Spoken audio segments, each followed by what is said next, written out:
Hi, everybody. I'm just going to get some slides up for everybody.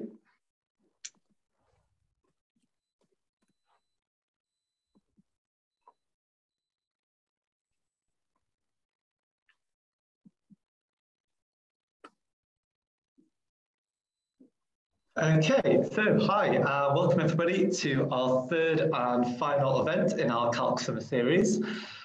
If you've been following us this summer, you'll have seen that we've had a series of different shorter events in place of our normal annual conference.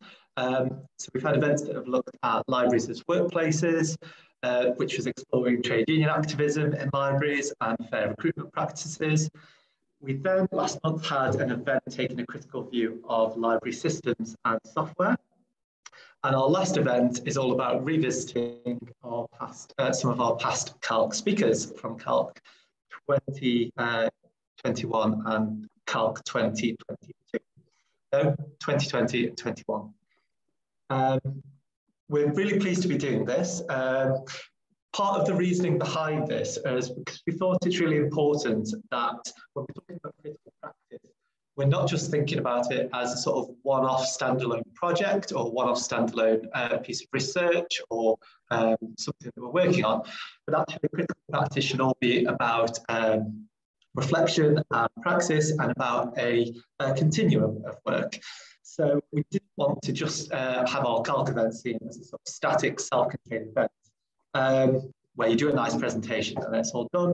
So we wanted to actually revisit some of those presentations and take some time to think about how that work has evolved, how it's changed, and how it's grown over time.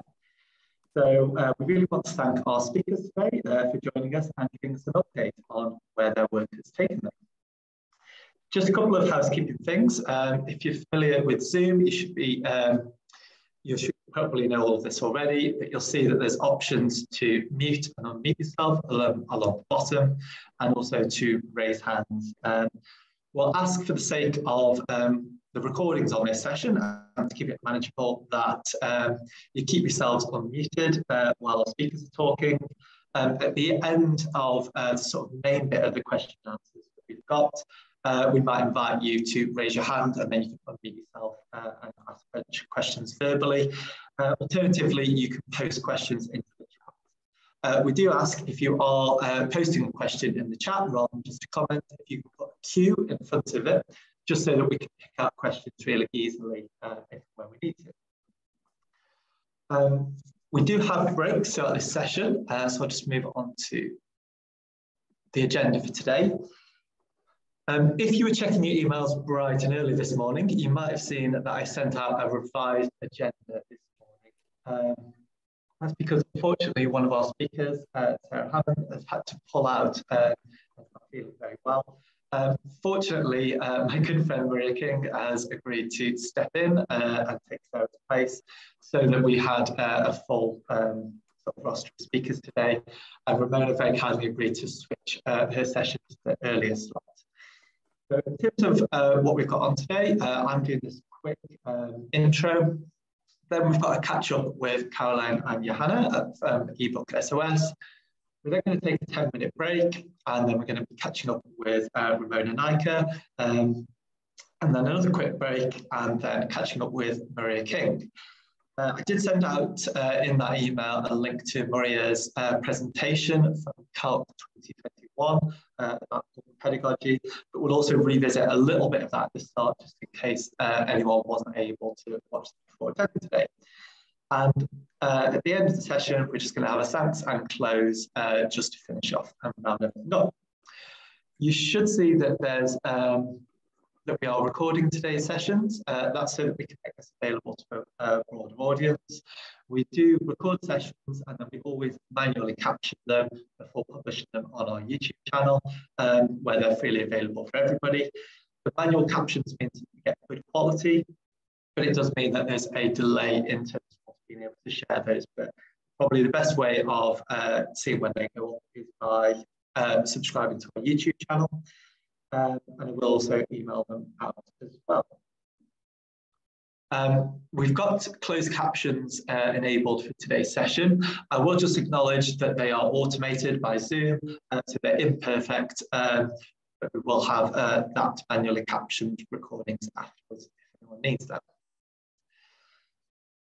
And last thing that I just wanted to put in for this, we would like to hit up you and or your organisations for some money if you can spare it, while we are aware that there is a cost of living crisis on. We're a conference run by 2 people, both of whom are working full-time jobs, and we don't receive any corporate or organisational funding for our work with CALC. Any sponsorship that we do get is directly spent on either speaker fees or bursary places, and any funds we raise are exclusively spent on the conference itself without any cross-subsidy of other activities. We've run our summer series this year as free events, but we are hoping to raise some funds to cover both our operational costs that we have as a conference, and also to provide seed capital that we can use to run CALC 2023 next year.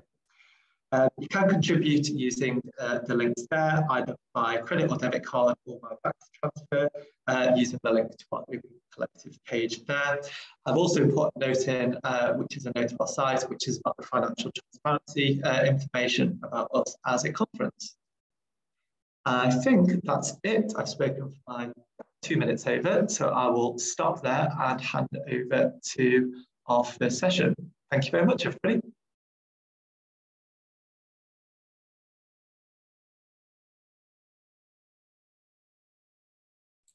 Thanks, Sarah. Sorry, I was just putting the link to into the chat for people.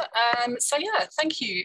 So our first session is with Johanna and Caroline from eBook SOS. And first of all, thank you so much for joining us today. We know that you're incredibly busy with your day jobs as well as running this campaign. So thank you so much for making the time to join us today.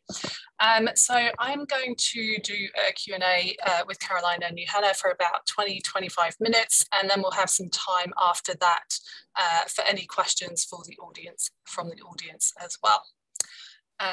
Okay, so first of all, you jointly presented at CALC 2021. So could you give us a quick summary of what you talked to attendees about in that conference session, please? Yeah, do you want me to take that one, Johanna? Yes. Or we'll probably end up just talking over each other anyway most of the time. Will, yeah. So our session at CALC last year was largely around critical collection development policies for libraries, and we felt that one of the kind of big issues around eBook SOS, and it was actually one of the things that we were vaguely talking about when people were joining this, was about the issues of kind of ethics versus practicality, and how a lot of the time libraries get very kind of caught up in trying to do the very best we can to deliver resources to our users, to make sure that we're accessing things, that we're paying for things, that we're spending money on things, and we're not always asking the questions about whether we should be more kind of robust in standing up to the publishers, standing up to the requests for these astronomical and ever increasing amounts of money, whether we should be looking more closely at where we're spending our money and who we're spending our money with. And that really kind of feeds into this idea of collection development policies, that it's not just about providing resources, but also about doing it in the kind of most ethical way that we can. And that was really what our kind of session was about, and it very much ties into these issues of eBook SOS, because we've all been in that position where we want to provide resources to students. We pay what we feel are unfair prices because we have to give these things, we have to get them, and I guess the questions that we want to be asking really are, should we continue to do so? Do the publishers have us over a barrel, and will they continue to have us over a barrel if we keep saying, yeah, I know we shouldn't, but we need this? So that was really what our session was about. I don't know if Johanna's got anything to chip in or fill in there. Have I missed anything that we covered? No, I think you've got it pretty much. And by the way, we weren't talking about this, we were talking about donkeys. So when people were logging slightly in, before that, we were talking about ethics. Yeah, we were. Yeah, I think that I think that our concern is that a lot of acquisition has put processes over our actual engagement with how we do our collection development. So it's very kind of academics will add something to a reading list, it goes straight to acquisitions and gets purchased without any kind of critical collection development happening. And then we find ourselves in these positions where Caroline and I have talked quite a lot on how few subject librarians are involved with the collection development processes anymore, and how little how that results in you having a kind of distance from your collection, and how that kind of infringes on the way you might support your students that have come for literature searching support. And it's kind of paved the way for these big publishers to offer us these big complicated packages that we don't have the time really to properly audit or review some of the terms and conditions that we've signed up for. I think I don't know if you've all were aware of it this week, that we've heard of Wiley have recently withdrawn some of their key titles from some of their major packages, from their major package, and just because they're heavily used books and they don't want libraries to access them. And we were all shouting and bawling about it on Twitter, and then somebody said, yeah, but who signed this agreement with Wiley?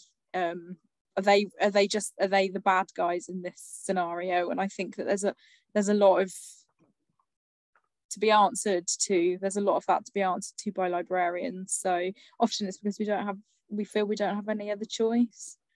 Yeah, so that was it really.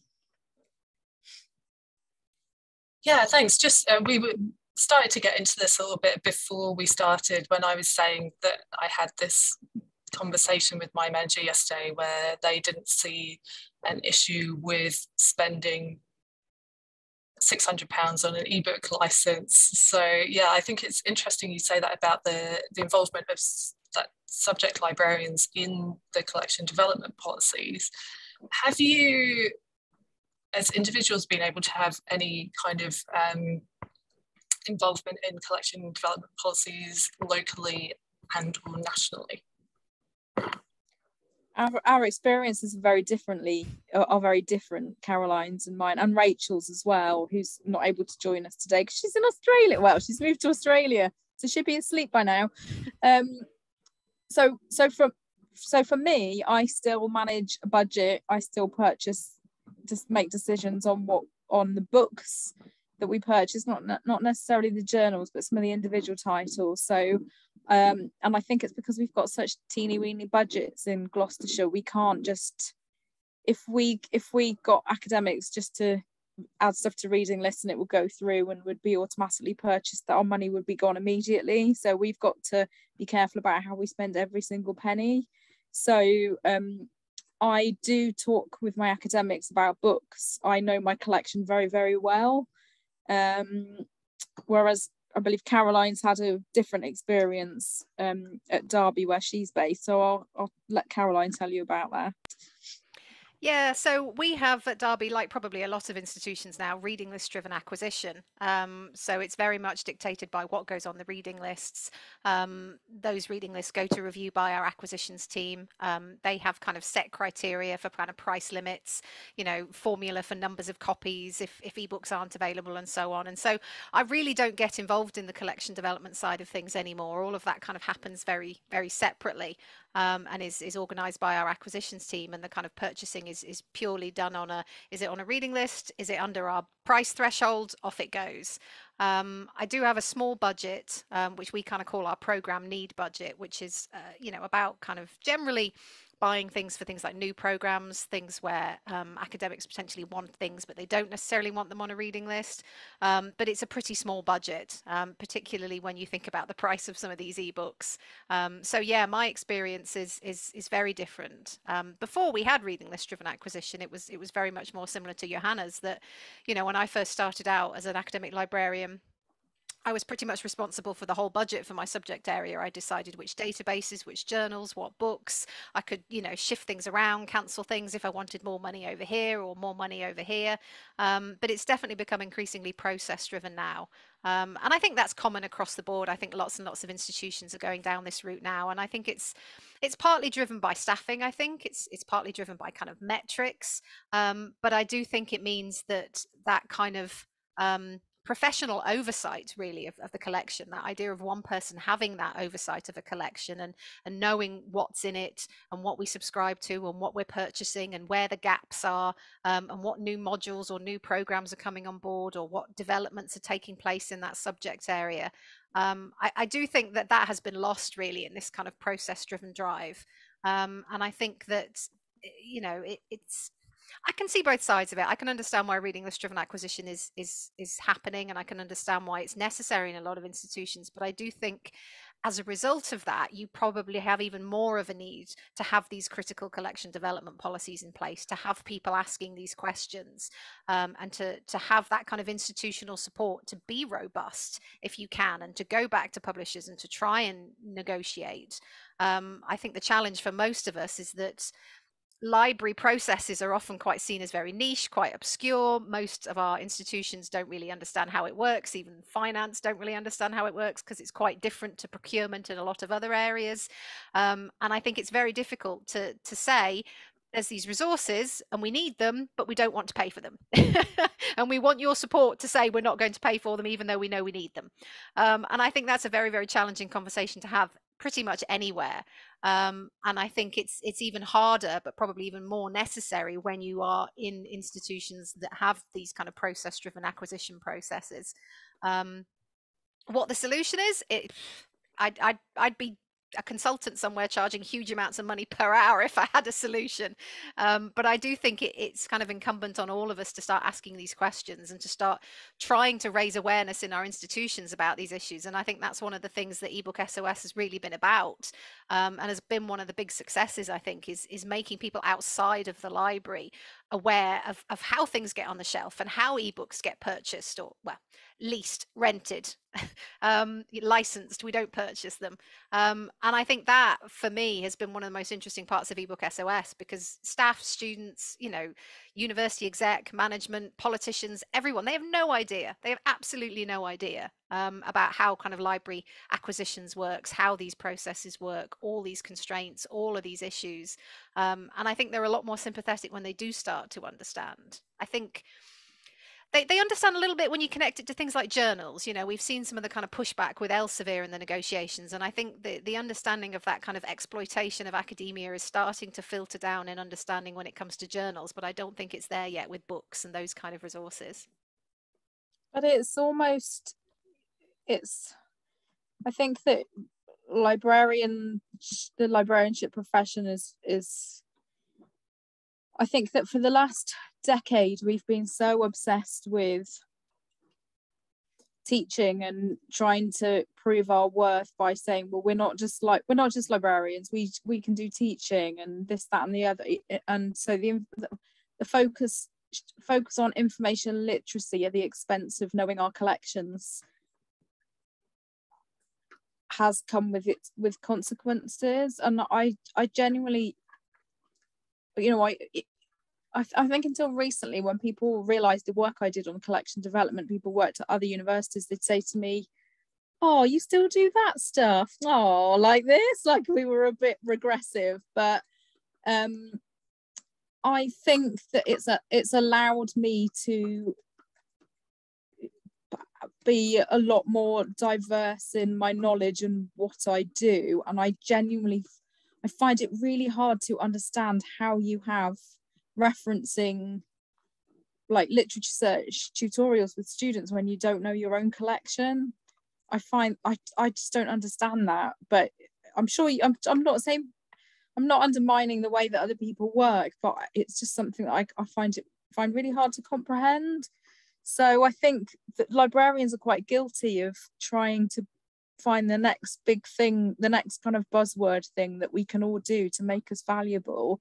And in so doing, we undermine some of the really important skills and roles that we had before. Yeah, and I think that really links into what we were thinking behind this afternoon, is that we are very much a profession, and I guess a culture that is kind of oriented towards the new and the shiny. And you know, I've thought for a long time, you know, with journal articles you often see like, oh, this was a project that we did and here was the outcomes, and I'm kind of like, okay, but what happened next?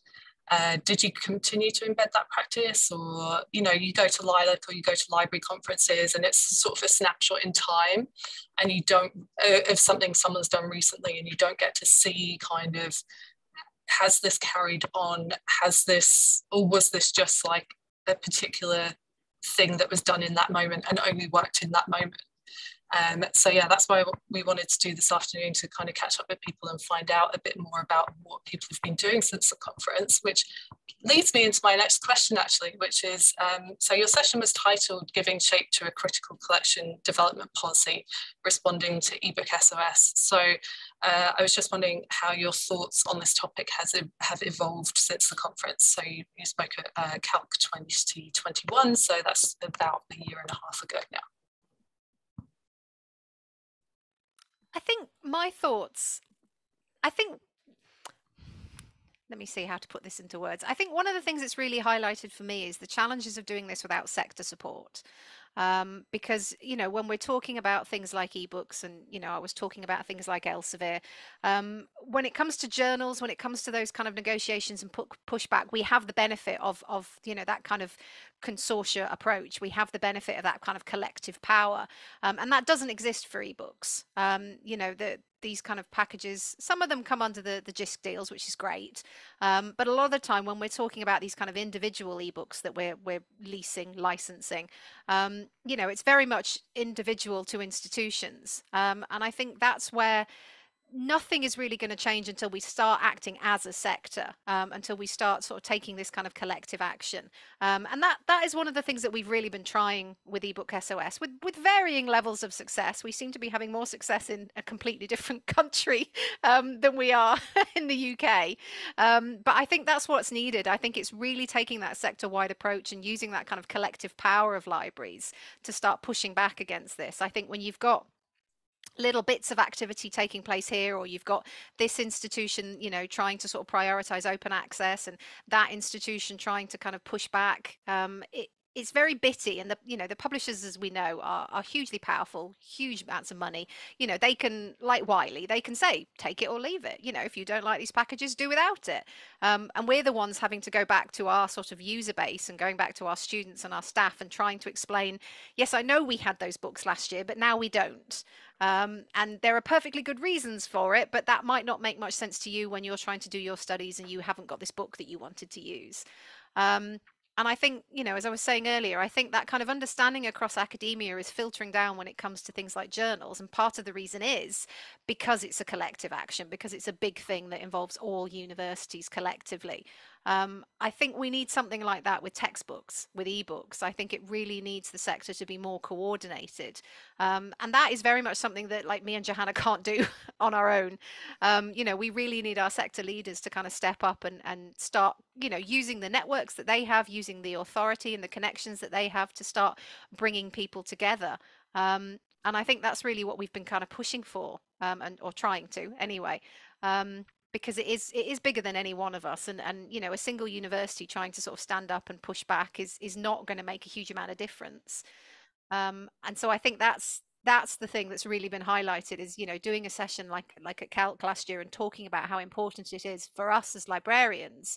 But I think even more importantly, you know, it's about the sector as a whole, the profession as a whole, starting to say we need collective action on this.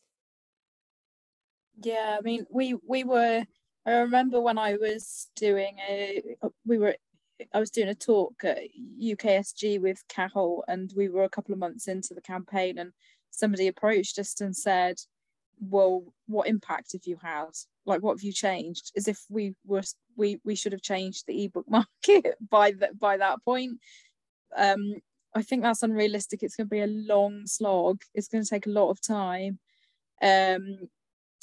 But I think when it changes, it's going to change quickly, and the input that we have could be limited unless we kind of set our stall now. And so when people say we haven't had any impact and what has changed, not a lot has changed. In fact, it's got worse. But there is a tangible change, because when I was at the World Library and Information Congress in Dublin just in July, there was a lot of people who wanted to talk to me about that campaign, and there's a lot of international interest. So I think it's bubbling and building up, and change is going to happen. It's just a case of when. And I think despite our campaign and despite all of the awareness that we've raised, publishers are still doing awful things, like Pearson put the prices up by 500% and are trying to enforce like NFTs, so to try and hinder onward sales of secondhand books. And now there's Wiley doing this with withdrawing their texts. And I haven't heard any of the professional bodies or JISC or anybody yet really coming out and opposing what Wiley are doing. There just seems to be hindered by bureaucracy and kind of decision by committee, whereas our approach has got the benefit of being, we are quite agile. We don't have any funding, it's just us, but we are quite agile, so can respond to things. So I think the only way that things will change is with legislation and policy, and keeping on chipping away at members of parliament and legislators and that kind of thing. So yeah, and I'm sorry I'm waffling now, Michelle. I've completely forgotten your question. No, that's totally okay. That was all really, really interesting. And actually, I was gonna say, come on to our next question about, you mentioned sort of the international interest that you've had, and obviously ebooks are a global issue. They're not just a UK issue. So I was just wondering if you could tell us a bit more about the international engagement work that you've done and what kinds of support that you've had from library folk in other countries. So funny you should ask that, because we're doing, as I said to some people at the beginning, I'm doing a talk for the International Library and Information Group SILIP after this, about the international perspective of the ebook SOS campaign. So I don't know if they're still taking registrations, but it opens at 5 o'clock. I'm trying to find it now for people to, if people wanted to register, if people are more interested in the international perspective. But so I don't know if people know about there's a German campaign, and translated they've got a hashtag book is a book. So they're in a situation where, and it's public library focus campaign, and it is run by the German Library Association. So similarly to Ireland, it is the Library Association and sector leaders that are running this campaign, not like in the UK where it's just us. And they in public libraries in Germany, they don't have access to 70% of new titles in ebook format, and there is an embargo of up to 12 months for new titles. So over 600 librarians wrote to their parliament asking for, they've got some draft legislation about a draft copyright bill at the moment, and they're asking for ebooks to be included in that, and ebook licensing. And it is part of the coalition agreement to look into ebooks. While we were at the IFLA World Congress, we were asked by our German friends to translate our ebook SOS animation into German. So Caroline did that, and that's now featured on their website underneath the letter that they wrote, the open letter that they wrote to the German government. There's various bits and pieces going on. So in the States, I guess everybody has heard about the individual state-led ebook legislation that's getting quite a lot of legal opposition from publishers at the moment. There was Maryland and New York, and another one where they tried to enact legislation that said ebook publishers had to provide ebooks at a reasonable cost to libraries, which got thrown out. But I think that is still being pursued by Library Futures, who are similar to us but a lot more well financed and a lot more better resourced with a lot more experience. So they've got lawyers and all sorts of people working for them. So there's a lot going on in the States, along with Internet Archive with a controlled digital lending, where they digitize a copy of a book they own and lend it out to people on a own-to-loan basis. So if you own 2 of the copies, you can lend out 2 ebooks at a time. And there's currently a big litigation going on in the States at the moment.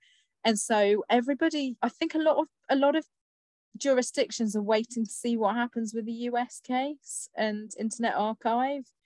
But that is going to take a long time. I think that's going to take years to play out. So I don't think that sitting back and watching what is going on in the States is necessarily a good tactic. We have translated our ebook SOS animation into, I lose count how many translations. But if anybody out there speaks a second language, or if English is their second language, or wants us to translate a version of the animation, let us know. You just need to send us the translated text and Caroline does the magic. So yeah, there was a meeting of the heads of European library associations as well. It's the IFLA conference, who were sharing experiences and talking about how they could work together on getting the European Commission to prioritise the issue. There is also an investigation being led by the EU Commission into ebook market practices. So there is a lot going on, dotted about all over the place, and there's a lot of interest. And that's just a few of the things that I've mentioned that's going on. And that has really built up since we spoke at CALC, I think. We had at the UCL session we did, which was one of the first talks that we did, and we had 700 registrations, and I think it was from 13 different countries. And that's been a theme on a lot of our talks. So, and the international perspective is building. Now, I don't know if that's partly due to a complete lack of action by senior leaders in the UK, and there's more going on internationally, and so people have reached out to us and we've got support from them. But I'm going to conclude that is the case. But I think I'm putting a lot of our faith and hope in the EU Commission and what is happening in the States, and also what Germany can achieve with their campaign. I don't know if anybody else knows of any other campaigns that are in this session that we don't know about. But Caroline, have you got anything to add to that? I was just going to say that I think the kind of the Internet Archive case, I think in America, is going to be really, really interesting, and I think is probably going to be groundbreaking for a lot of reasons. You know, and it touches on bigger issues than just this issue of kind of controlled digital lending. I think one of the reasons why the campaign has taken off in the way that it has, and I think why it's touching on so many issues kind of around the world, is because it's really tapping into this kind of global frustration with this idea of digital ownership, or the lack of digital ownership. And I think people are sort of slowly starting to come to terms with this issue that digital generally means you don't own it. You know, we've seen some of the stuff in the press lately about HBO Max, for example, just pulling stuff completely from its servers, you know, because they've decided it's not financially viable. You know, that we're more and more of us are kind of subscribing to content rather than buying it, that we're just kind of leasing access to it. And I think people are slowly starting to wake up to the idea that just because you paid for it doesn't mean you have any rights over it whatsoever, you know. And whether this is movies or music or books, I think this kind of idea that we've all kind of got sucked into digital because it's easy and you can stream it and you can access it. But I think the wider issues around kind of preservation and curation and access are starting to come more to the fore now, and people are starting to realize that we are sacrificing our rights for convenience. And I think that is really at the heart of some of the stuff that we've been talking about libraries. We are sacrificing our rights for convenience. And I think people are starting to wake up to this idea, and I think people are starting to push back about the fact that you can pay money, consider yourself to own something, and then suddenly lose it, and you've got no redress whatsoever. You know, whether that might be a film that you've downloaded or music that you've downloaded or a book that you've bought on Kindle or whatever, you have absolutely no rights over that content. You don't own it. And I think, you know, libraries have always been at the forefront of this. And I think it's starting to filter down into kind of general public awareness now, which I think is where some of this kind of upswell in, you know, attention and things being sort of, you know, raised now at kind of legislative levels, I think is starting to become aware, because particularly for libraries, I think it kind of cuts at the heart of what we do, which is about preservation and curation and maintaining access. And digital really inhibits us from doing that. You know, quite apart from this issue of the prices that we pay and not being able to necessarily access things, it's the wider issue of not being able to maintain that access, not being able to preserve content, and this idea that so much of our kind of cultural output, you know, whether it's UK, America, any country, so much of our cultural output now is in the hands of profit-making corporations that have and feel no responsibility to the wider culture. You know, we see with HBO Max, you know, they have absolutely no consideration that these things should be available, that people should have access, that even the creators should have access. It's just like, no, it's not a financial concern for us anymore. It's gone. And because of digital now, everybody loses access to that content. You can't buy it on DVD, you can't download it, it's just gone. And I think that is really at the heart of the whole kind of issue with digital, that the ebook SOS is really just a part of. This idea that we have basically signed over all of our rights to these massive profit-making corporations that don't feel any responsibility towards, you know, maintaining this access, maintaining this content, making sure that it's accessible for future generations, making sure that it's preserved in its original state, because that's something else that we're seeing at the moment. You know, there was the stuff a while back with Netflix and Stranger Things, you know, editing stuff after it's already been out there.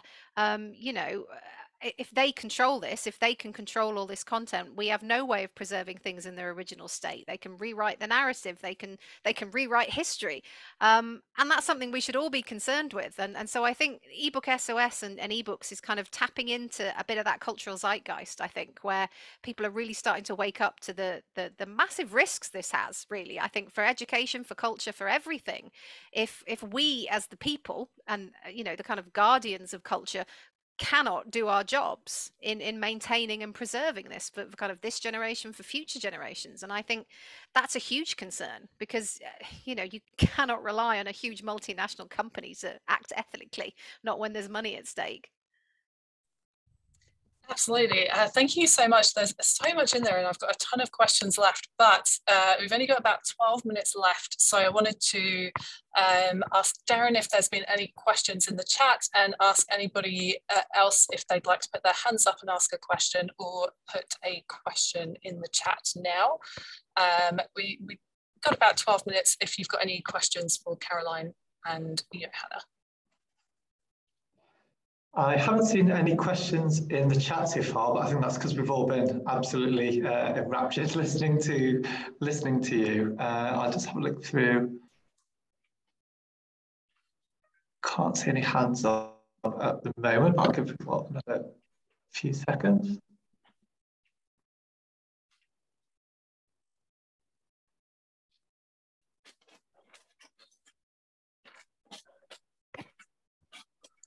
While people are thinking, one of my next question was going to be around what are your plans for the future? So do you have anything, apart from your event at 5, what other plans have you got coming up?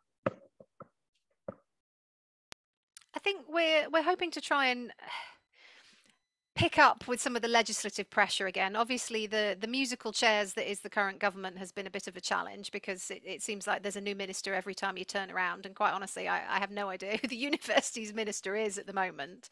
So I think that's something that we want to keep pressing. Obviously, we recently sent an updated letter to the chair of the Education Select Committee, kind of updating them on that, kind of keeping the pressure on. So I think that's something that we are going to continue to push with both kind of MPs and with the Competition and Markets Authority.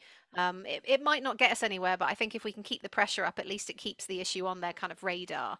And I think that's really important, because, you know, my experience with kind of political figures in general is that as soon as you stop talking about it, they think that there's no longer an issue and they're free to ignore it. So I think that's definitely something for us. I think we want to keep trying to kind of raise awareness, both domestically and internationally, because this really is such a global issue. And obviously we do have kind of partnerships with things like Knowledge Rights 21 in Europe, you know, with Library Futures in America. So that's something we want to kind of build on as well, you know, trying to make links with, you know, these kind of campaigns that are happening in other countries, because I think that helps all of us if you know, within our own countries, within our own unique specific situations, we can say, look, it's not just us, this is a global issue, this is something we all have to act on. You know, it's not something that is just happening to one country, is just happening to one sector, and I think that really helps keep the pressure on.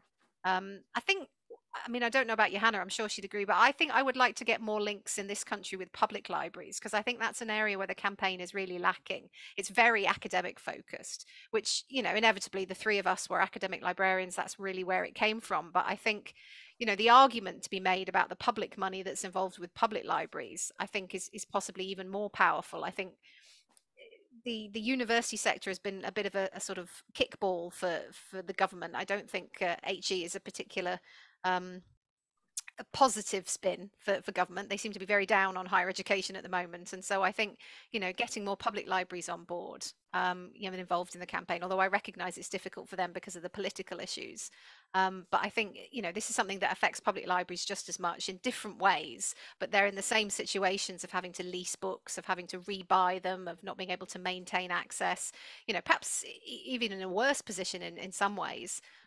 So I think that's something that we would like to try and get more public librarians involved. Of course, the difficulty of that is our capacity, because like I started the conversation when I logged in, how exhausted I am. The request for, can you do this, can you do that, can you do this and the other, the requests have just been ongoing, and trying to fit it in with our full-time jobs is really difficult. And yeah, I agree, we need to get some public library perspective, but where are CILIP, where are the senior library, whatever they call themselves now, what was the Society of Chief Librarians? There's only so much we can do. We've tried to bring in national health libraries. We don't see what's going on behind the scenes with people, you know, how much pressure they're putting on publishers. So I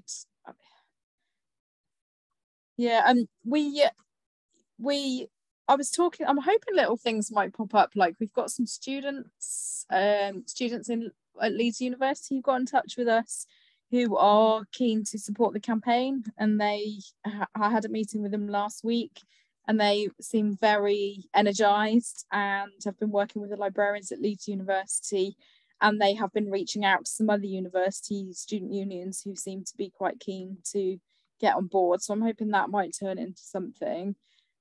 Some of our library assistants just today at the University of Gloucestershire said to me, why don't you go and do a protest at Cheltenham Literature Festival, which is in a couple of weeks? And I said, well, why don't you go and do a protest at Cheltenham Literature Festival? And he used to work in public libraries, and I said, do you know any public librarians that might want to get involved? He said, oh, I'm sure I could rustle some up, so keep your eyes peeled for that. I'm going to get them some ebook SOS t-shirts, and hopefully that might get a bit more public awareness of what is going on.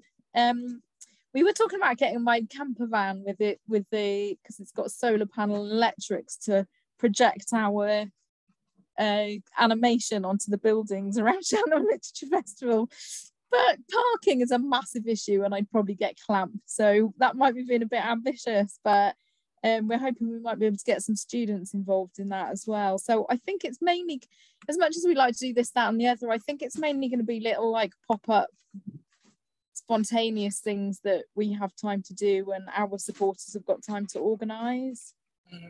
This sounds a bit like conversations that me and Darren often have about CALC. We're like, wow, wouldn't it be so cool to do this and this and this? And then we're like, okay, but realistically, what do we have time to do? So, yeah.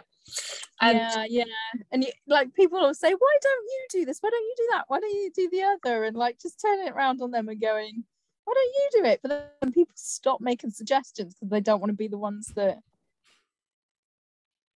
have to kind of implement it. So yeah, thank you Mabina. Libraries Connected is the name of the Society of Chief Librarians. Yeah, I mean I think that I keep saying to myself, if sector leaders here don't step up, there's only so much I can do. I can't keep doing this. But then I just see another news story and I get really angry, and there I am again at 9:30 at night writing a letter, writing to my MP, writing blog posts, all this kind of stuff. So yeah. So Darren, you've had your hand up, so I think this will be the final question. We've got just about 4 more minutes. Yep, so there was a question in the chat which reads, so this is a big question for 4 minutes, but do you think there might be any, quote, tipping points that we reach in future where change will become inevitable? I would have thought that COVID would have been it, to be honest. I mean, that's pretty extreme circumstances, isn't it? And it's only got worse since. I mean, yes, people can access hard copy books more than they could, but the pandemic's not over and the issues remain. So I'd like to think, I think there will be when one jurisdiction makes a move, like if it's the EU Commission or the Internet Archive ruling in the States or something, I think something's going to give and is going to influence on other jurisdictions. So part of me thinks that, but then another part of me thinks, well, there's a pandemic and that was pretty extreme. But then that was really unprecedented. And so we're all still analysing the fallout of that and trying to build life up around that kind of quite harrowing situation. So yeah, and the fact that I thought I'd just write a letter to my MP and the Education Select Committee and that would be the end of it, and yet here I am 2 years later, still things are still happening, I'm still really busy, there's lots of initiatives going on. That kind of would suggest that this is going to keep rumbling on until there is that tipping point where something has to give. I don't know what you think about that, Caroline. It's a really interesting question. It is, and I always try to look on the bright side of things, but I think the cynic in me suspects it might get worse before it gets better. I can see publishers really trying to push ebooks towards that kind of subscription model that we're seeing now with things like music and movies. I can see them really trying to go further down the kind of, core text kind of model of students paying a fee and getting access to these kind of banks of resources. I can see them wanting to push that model more, and forcing students into that path by denying libraries.